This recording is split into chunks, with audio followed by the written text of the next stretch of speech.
नमस्कार। आज हम बात करेंगे उस कहानी की जब एक बिल्कुल नए देश भारत की किस्मत लिखी जा रही थी। ये कहानी है हमारे संविधान के बनने की।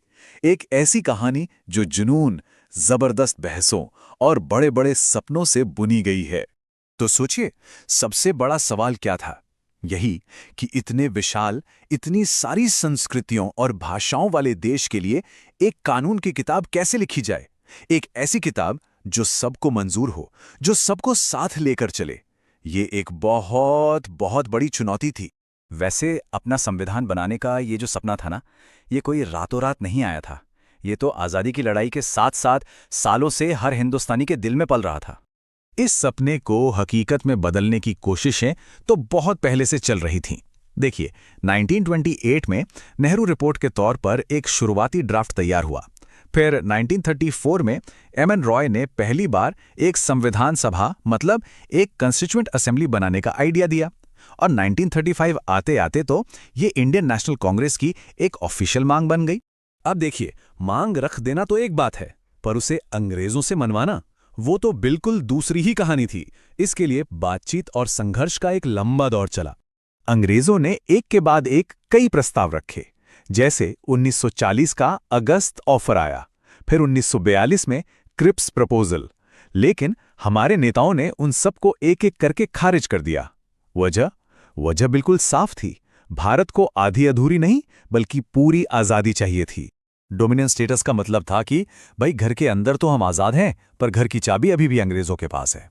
और जैसा कि नेहरू जी ने साफ साफ कह दिया था कि ये आइडिया अब बिल्कुल ख़त्म हो चुका है। भारत को चाहिए थी पूर्ण स्वतंत्रता।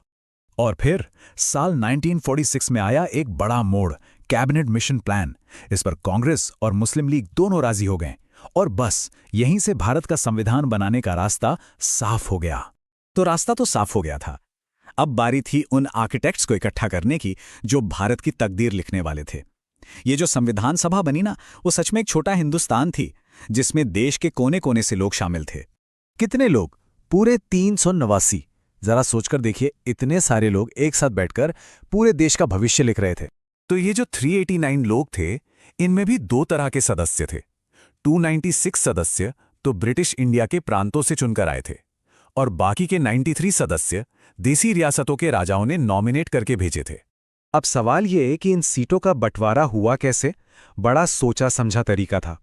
हर 10 लाख की आबादी पर एक सीट तय की गई और सीटों को मुस्लिम, सिख और जनरल, इन 3 समुदायों में उनकी आबादी के हिसाब से बांटा गया। कोशिश यही थी कि हर किसी की आवाज सुनी जाए, कोई भी पीछे ना रह जाए। आज़ादी की उस आधी रात को जब नेहरू जी ने अपना वो ऐतिहासिक भाषण दिया था, तो उन्होंने एक बात कही थी जो इस पूरे मिशन का मकसद था। उन्होंने कहा था कि हमारी पीढ़ी की सबसे बड़ी ख्वाहिश हर आंख से हर आंसू को पूंछना है। ये सिर्फ एक भाषण नहीं था, ये एक वादा था जिसे हमारा संविधान पूरा करने वाला था। तो ये तो हुई सभा की बनावट की बात, पर सभा के अंदर चल क्या रहा था? कौन थे वो लोग जो इस जबरदस्त काम को लीड कर रहे थे? देखिए, इतना बड़ा काम था तो इसे छोटे छोटे हिस्सों में बांटा गया। अलग अलग कमेटियां बनाई गईं। बड़ी बड़ी जिम्मेदारियां नेहरू, पटेल, राजेंद्र प्रसाद जैसे नेताओं ने संभालीं। लेकिन जो सबसे अहम कमेटी थी, यानी ड्राफ्टिंग कमेटी, उसकी कमान थी डॉक्टर बी.आर. अम्बेडकर के हाथों में। डॉक्टर अम्बेडकर, जिन्हें हम सब संविधान का चीफ आर्किटेक्ट या मुख्य शिल्पी कहते हैं, उन्होंने ही संविधान के आखिरी ड्राफ्ट को शक्ल दी और उनके इसी योगदान की वजह से उन्हें आधुनिक मनु का खिताब भी दिया गया। एक ऐसे इंसान जिन्होंने एक नए भारत के लिए नए कानून लिखे। और ये जो संविधान बनाने का पूरा प्रोसेस था ना, वो भी कमाल का था, एकदम खुला और लोकतांत्रिक। सबसे पहले नेहरू जी ने एक ऑब्जेक्टिव रेजोल्यूशन पेश किया, मतलब एक तरह से बताया कि हमारे संविधान की आत्मा कैसी होगी। फिर एक पहला ड्राफ्ट तैयार किया गया और उसे 8 महीनों के लिए आम जनता के सामने रखा गया ताकि लोग अपनी राय दे सकें। और आखिर में डॉक्टर अंबेडकर ने फाइनल ड्राफ्ट पेश किया, जिस पर महीनों तक लंबी बहस चली। और फिर सालों की कड़ी मेहनत, तीखी बहसों और न जाने कितने ही घंटों के काम के बाद वो पल आया जब भारत का संविधान आखिरकार बनकर तैयार हुआ।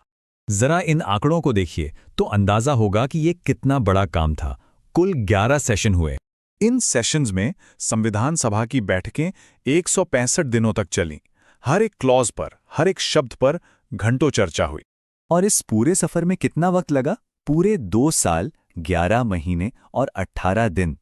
ये सिर्फ एक डॉक्यूमेंट तैयार नहीं हो रहा था, ये एक पूरे देश की उम्मीदों को शक्ल दी जा रही थी। और फिर वो तारीख आई, 26 नवंबर 1949। इसी दिन हमारे संविधान को अपनाया गया और आज हम इसी दिन को संविधान दिवस के तौर पर मनाते हैं। लेकिन इसे लागू करने के लिए एक खास दिन चुना गया, 26 जनवरी 1950। क्यों? क्योंकि ये वही तारीख थी जब 1930 में पूर्ण स्वराज का ऐलान हुआ था, हमारे आज़ादी के सपने का वो पहला बड़ा ऐलान। और इसी दिन भारत सही मायनों में एक गणतंत्र, एक रिपब्लिक बना।